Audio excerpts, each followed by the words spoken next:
Bonjour tout le monde, on se retrouve enfin pour une nouvelle vidéo. J'ai été un petit peu, enrhumée et donc avec ma voix de canard, j'ai évité quand même de vous faire le doublage de cette vidéo, donc j'ai attendu quelques jours. Là ça va un petit peu mieux, donc bon, je parle encore beaucoup du nez, mais vous n'aurez pas à subir mes reniflements très glamour tout le long de la vidéo. Voilà, c'est toujours ça de gagner. Alors, donc je vais faire une carte pour la fête des mères, donc je vais en ferai même deux, donc logiquement la prochaine vidéo sera encore une carte sur la fête des mères. Donc là j'ai utilisé le tampon Penny Black que je vous ai montré, avec de l'encre Stézone si je me rappelle bien. Voilà, que j'ai tamponné sur du papier calque. Et donc comme je vais faire une mise en couleur avec des feutres à alcool, je vais travailler l'envers du calque. Comme ça, il n'y a au moins pas de souci au niveau de l'encre qui pourrait baver. Ce ne sera pas le cas avec la Stézone, c'est sûr, mais je travaille l'arrière du calque pour avoir un rendu vraiment très soft, très fin. Donc bah tiens, puisqu'on parle de quelque chose de fin, donc je vous montre que je vais utiliser une pointe très fine, donc qui s'adapte sur les Pro Markers. Et là, heureusement que je l'avais, donc encore une fois, merci ma petite Sabine, parce que j'aurais carrément pas pu travailler correctement tous ces petits endroits si j'avais eu la pointe standard de mon Pro Marker. Donc là, je vous montre rapidement comment en fait on procède. Bon, c'est tout simple, hein, voilà, faut pas sortir de l'ENA ou de Saint-Cyr ou avoir bac plus 15, hein, bien sûr. Donc on enfonce la pointe dans la pointe fine, et donc là oui, voilà, c'est mieux avec la mise au point. Et donc là, je l'ai fait hors champ, mais il faut quand même bien appuyer, hein, il faut pas avoir peur de tout casser. Et en fait, il se passera rien, il n'y a pas de souci. Donc, et après, donc, on fait un petit test sur un papier brouillon à côté pour faire arriver l'encre sur cette pointe fine. Et après, donc, c'est parti, ça nous permet vraiment de travailler des endroits très petits. Et donc là, effectivement, il y en avait un maximum, et de très fins, effectivement. Et donc là vous voyez, j'ai pris, enfin vous voyez ou pas d'ailleurs, j'ai pris une deuxième couleur de Pro Marker. J'ai pris une plus foncée pour marquer mes ombres. Et donc voilà, là on voit bien en fait que l'encre n'a pas... En fait, l'encre a vraiment une réaction très bizarre sur le calque, donc je vous conseille vraiment vivement de faire des essais préalables avant de vous lancer dans votre modèle final, parce que vous risquez d'avoir de bonnes surprises. Donc à savoir qu'on a vraiment, des... Enfin, comment dire, l'encre qui... je sais même pas si c'est l'encre qu'on appelle ça. Excusez-moi, je dois encore avoir un peu de fièvre. C'est un peu dur. Donc en fait, ça a tendance à vraiment beaucoup baver, à partir un petit peu des endroits où vous l'avez mise. Donc c'est pour ça qu'en fait, il faut pas trop s'approcher des bords. Donc on voit à certains endroits effectivement qu'il y a des petites coulures. Mais Dieu merci, j'ai un blender. Et donc là, il aura été très efficace en fait, au niveau du rattrapage en fait de toutes ces petites imperfections, on va dire, hein, qui arrivent de toute façon malencontreusement. Autant c'est vraiment aisé de travailler sur du papier avec les feutres à alcool, autant sur du calque, franchement faut s'accrocher, hein, donc pour avoir un résultat assez correct. Voilà, il faut un petit peu de patience. Donc là, on le voit quand même, hein, vu que j'ai changé de couleur et que je suis en train de faire des plus grands espaces. Donc là, on voit très bien l'effet de l'alcool sur le calque. Donc je vous préviens que ça met quand même pas mal de temps à sécher. Pour avoir vraiment le résultat final, il faut attendre un petit moment quand même. Bon, c'est pas 4 heures non plus, mais voilà. Donc ce qui est pas trop mal au final, quand c'est un effet recherché, eh bien c'est qu'on peut continuer justement de travailler le rendu, et ça c'est vraiment sympa. Donc là vous voyez, quand je trouve qu'il y en a un petit peu trop, et bien à ce compte là j'éponge avec un petit bout de mouchoir, et donc je reviens en remettre ou en réenlever selon le résultat que je veux. Et n'oubliez pas de retourner votre calque, puisque à l'arrière vous n'aurez pas le même rendu effectivement. Et donc si vous voulez quelque chose de très doux et de très soft, et bien à ce compte là, voilà, vous pouvez vous en arrêter là. Moi je vais travailler encore un petit peu mes ombres, donc hors champ, hors caméra, je vais continuer donc de rajouter de la couleur au centre des fleurs en fait, enfin sur la partie basse on va dire. Donc là-bas, même chose, hein, c'est encore une fleur, donc je vais faire exactement le même processus que sur l'autre. Vous pouvez très bien, comme vous vous en doutez, partir de la partie la plus foncée, donc de la partie ombrée, la plus ombrée, pour remonter sur la partie intermédiaire et puis sur la plus claire. Hein. C'est pareil, il y aura exactement les mêmes effets de l'alcool sur le papier. Parce qu'après, si vous voulez boire un petit coup, voilà, ça vous fera un autre effet que celui des feutres à alcool sur le papier calque, bien sûr. Mais non, mais vraiment, c'est une technique, c'est sympa. C'est sympa. Je ferai pas ça tous les jours, hein, pour être honnête, parce que ça demande quand même effectivement beaucoup de... En fait, si vous voulez, il faut un petit peu anticiper le résultat. Voilà. C'est donc savoir qu'effectivement, il va y avoir beaucoup ou pas assez de médias sur le calque, et puis donc toujours avoir un petit essuie-tout à portée de main pour enlever l'excès si vraiment on trouve qu'il y en a trop. Donc là c'était la partie, on va dire, peut-être la plus simple, non peut-être pas, parce que vraiment faut s'accrocher. C'était la partie la plus visible, on va dire, hein, puisque c'était une grande partie, hein, le corps des fleurs à faire. Et donc maintenant je vais attaquer les plus petites parties. Donc là j'ai commencé sur un dégradé de violet et j'avais pris la première couleur que je vous ai montrée, et en fait c'était carrément invisible. Donc pourquoi se faire flic et avoir un résultat eh bien qu'on ne voit pas en fait. Donc je vais augmenter un petit peu dans la gamme et je vais passer à une couleur un petit peu plus foncée. Et puis donc augmenter au niveau de la pigmentation de mes feutres, en fait au niveau de l'intensité de la couleur, plutôt, pour être précis, et de façon à vraiment avoir un résultat, parce que comme je vous dis, quand vous travaillez, n'hésitez pas à retourner votre calque pour voir vraiment le résultat que vous aurez, parce que si vous vous lancez à fond dans la colorisation et que à la fin voilà, il faut rajouter encore et encore, parce que il vaut mieux faire étape par étape, et puis à ce compte-là voir si le résultat déjà intermédiaire commence à vous satisfaire, et vous pouvez faire des petites retouches, les petites corrections qui s'imposent au bon moment, comme ça vous revenez pas dessus, et puis voilà. Donc là bon, je vais faire quand même un petit peu de dégradé au niveau des couleurs, mais c'est vrai qu'étant donné que ce sont des petits espaces, je vais pas avoir énormément de marge de manœuvre, on va dire.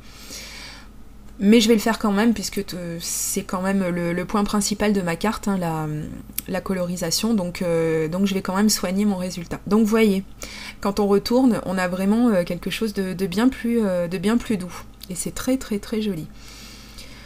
Donc là, eh bien, je continue de mettre tant bien que mal la couleur sur mon calque, et j'ai quand même attendu que ça sèche un petit peu, parce que je voudrais pas, maintenant que j'ai passé je ne sais combien de minutes dessus, eh bien tout faire baver. Et puis bon, comme je vous dis, sur le calque c'est pas grave, on peut récupérer avec le blender, mais bon, si on peut éviter cette manip, c'est pas plus mal. Donc je vais monter mon fond de carte sur un papier craft, voilà. Et donc je découperai par la suite une fenêtre. C'est pour ça que du coup mon papier est un petit peu taillé bizarrement. Donc là, à la main, avec ma règle en T, qui est très très très pratique pour ce genre de manipulation et de tracé, quand on sait s'en servir, eh bien c'est vrai que c'est super pour vraiment faire des angles droits et vraiment faire quelque chose de super. Vous allez me dire que j'aurais pu le faire avec mon massicot, c'est tout à fait vrai, excusez-moi, c'est tout à fait vrai, mais là j'avais pas la motive, donc je devais déjà être en train de couver ma super crève, et du coup je me suis un petit peu facilité les choses. Donc là j'ai pris un papier blanc, et donc là je prends des risques. Je vous montre les 3 distresses d'un coup que je vais travailler. Hop là, ouais, c'est bon, ça c'est pas renversé, ça c'est pas ouvert, c'est cool. Et donc eh bien comme d'habitude, hein, une technique que tout le monde connaît et que j'utilise énormément. Donc j'ai commencé avec la Tumbled Glass, donc ma couleur chouchoute, une de mes couleurs chouchoutes, et donc là on voit pas bien parce que j'ai énormément de lumière, donc encore une fois, mais quand je filme je ne me rends pas compte à quel point ça peut éblouir. Alors autant moi qui me plains sur certaines vidéos, que je regarde pas d'ailleurs quand l'éclairage est pourri, c'est vraiment une condition sine qua non pour que je regarde une vidéo ou pas, mais chacun fait ce qu'il veut après. Moi je sais que Je sais que c'est quelque chose qui me tient à cœur, donc voilà, tout le monde le sait, de toute façon, je l'ai déjà dit et redit. Mais là, par contre, faudrait que je trouve quelque chose, que je m'éloigne peut-être un petit peu de ma source de lumière, que je m'éloigne de la fenêtre, pour justement ne pas avoir cet excès de lumière qui crame les images comme ça, et qui, du coup, je perds beaucoup en contraste. Alors, on voit quand même les couleurs, hein. Là, j'ai utilisé les 3 teintes de Distress que je vous ai montré, mais... en vrai, on a quand même plus de dégradés, c'est quand même plus contrasté comme résultat, mais bon, c'est pas bien gênant. Donc j'ai utilisé mon tampon chouchou, évidemment, mon tampon écriture. Et donc là, je commence à regarder comment ma carte sera finalisée pour pouvoir coller tout ça sans avoir de résidus de colle, parce qu'évidemment, derrière le papier calque, eh bien, on peut finir par voir, hein, ça dépend comment on met sa colle, et puis ce qu'on met comme colle également. Donc là, j'avais mis de la colle en bâton, mais comme c'est sur la périphérie et que j'ai le cadre de ma carte, de toute façon, on verra absolument rien. Et puis quoi qu'il arrive, ça ne se voyait pas, donc voilà. Et là, donc, je suis au bout du rouleau, oui. Mais c'est littéralement, hein, je suis au bout de mon rouleau de double face, et je suis dégoûtée parce que celui-ci, il était vraiment très très bien, très fin, et il était vraiment très très adhérent, mais bon, tant pis, je me trouverai bien de m'en reprocurer à l'occasion. Faut que je pense à m'en racheter. Et donc je vais continuer cette fois-ci, donc je vais tamponner ce petit papillon de ma planche Casey Art, et avec 2 petites teintes pour rester dans le camailleux de violet de ma carte, et bien donc je vais faire une mise en couleur, mais alors over rapide, hein, vraiment juste avec 2 teintes, c'est vraiment très très vite fait. Et donc voilà, j'applique les 2 couleurs que je vous ai montrées à l'écran tout à l'heure, juste avant. Et puis il me restera plus qu'à, hop, j'ai un petit pro marqueur qui se balade. Et donc vous voyez pourquoi ma table, j'en profite pendant que j'ai quelques secondes, vous voyez pourquoi ça tremble autant, parce que ma table est vraiment pas stable, justement, elle est un petit peu incurvée, donc du coup c'est pour ça que étant donné que j'ai ma caméra sur la table, dès que je commence à faire quelque chose, à mettre en couleur, à faire des fonds de distress ou autre, et bien ça brandouille dans tous les sens, et je m'en excuse encore. Il faut que je fixe le problème, mais... pour ça, il faudrait que j'investisse dans du matériel, et comme vous le savez, je n'ai absolument pas les moyens, mais alors surtout pas pour ça, pour l'instant. Donc on fait avec les moyens du bord, je coupe les moments qui ont tendance à donner un petit peu le mal de mer. Je coupe le plus possible, mais bon, c'est vrai que je tiens à avoir une vue par le dessus sur mes vidéos, et donc pour l'instant, j'ai pas d'autre moyen que de faire comme ça. Donc bon, si c'est pas très stable, encore une fois, je m'en excuse, mais on va faire avec pour le moment.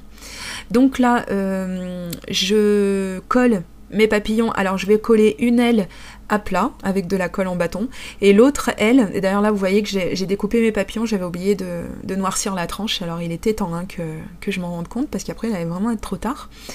Et donc, je colle un morceau de l'aile, comme je disais, à plat, et l'autre morceau, donc avec de la mousse 3D, et celle-ci, elle est très fine, voilà, par rapport à celle que j'ai d'habitude. Je voulais pas un rendu non plus trop haut. Donc là, ça allait très bien. Donc là, ces bannières, vous me l'avez déjà vu les utiliser, donc c'est des découpes silhouettes. Et donc je vais écrire mon sentiment, parce que j'ai pas de tampon Bonne fête maman. Je vais écrire mon sentiment avec ma planche alphabet Artemio, que j'aime beaucoup, parce qu'il y a beaucoup de tailles de lettres dedans, et que c'est juste trop pratique. Donc là, une petite astuce, alors si vous arrivez à maîtriser, hein, parce que moi plus d'une fois je me suis trompée à vouloir faire un feignasse, à coller tous mes petits tampons d'un coup, et à tourner et retourner mon bloc acrylique pour ancrer et tamponner au final. Bon, une fois qu'on commence à prendre un peu l'habitude, on trouve la technique plus simple. Au début, il faut un petit peu de pratique quand même pour maîtriser tout ça, mais bon. Donc voilà, je trouve que je m'en suis encore une fois pas trop mal sortie. C'était pas gagné d'avance, enfin bon, je m'étais exercée sur un petit bout de brouillon avant. Alors, c'est pas mal tamponné, par contre, je suis un petit peu décalée sur la gauche, donc c'est pas grave, hein, ça fera l'occasion que je vais rajouter pour équilibrer tout ça, un petit cœur de couleur rose. Et il ne me reste plus que, puisque c'est prédécoupé, les pointillés sont prédécoupés avec la silhouette, donc c'est vachement pratique. Et donc j'ai plus qu'à replier ma bannière et à coller la partie arrière en fait, ou pas, hein. Je me suis posé la question à un bon moment, savoir si j'allais la coller ou pas, ou si j'allais vraiment mettre beaucoup de relief ou pas du tout. Donc là, on me voit un petit peu hésiter, est-ce que je mets de la mousse, est-ce que j'en mets pas, est-ce que je la colle à plat? Les deux façons m'allaient bien en fait, hein. Donc arrive un moment, il faut quand même choisir, hein, j'ai envie de dire, voilà, hein, faut se faire violence. Donc du coup, c'est là que je sors mes petits carrés de mousse adhésive, et donc celle-ci qui est un petit peu plus épaisse fera un autre relief en fait sur ma carte, un autre que celui des papillons. Donc il me reste plus qu'à coller ma bannière à peu près au milieu de ma carte. Voilà qui est fait, appuyer un petit peu sur les mousses, et puis donc me servir de mon Wink of Stella. Alors vous ne verrez pas du tout le résultat quand je vous le montrerai à la fin, parce que le Wink of Stella, il faut bien attendre que ce soit sec, pour qu'on voit bien les petites paillettes. Et là en fait c'est un stylo que j'ai trouvé chez Nose, donc normalement ça s'utilise sur les yeux, et je me suis dit tiens, c'est un peu comme un Wink of Stella, mais alors vu d'avion, hein. Je vous avertis que le résultat est vraiment plus grossier que le Wink of Stella, mais après c'est un résultat qu'on cherche, donc voilà, il y a pas mal de paillettes, etc. Donc je me suis dit tiens, ça contrebalance un petit peu la finesse de la paillette du Wink of Stella, qu'on ne voit pas du tout d'ailleurs, je le redis, hein, c'est normal, mais il y en a pourtant, vous le verrez sur les photos juste après. Donc c'est une carte qui ne s'ouvre pas, c'est la carte pour la mère de mon copain, et donc il écrira le message à l'arrière. Voilà, comme ça c'est bien, ça change un petit peu des cartes au format traditionnel. Bon, bien j'espère qu'elle vous a plu également, et je vous dis à très très bientôt pour une prochaine vidéo création. Gros bisous, bye bye.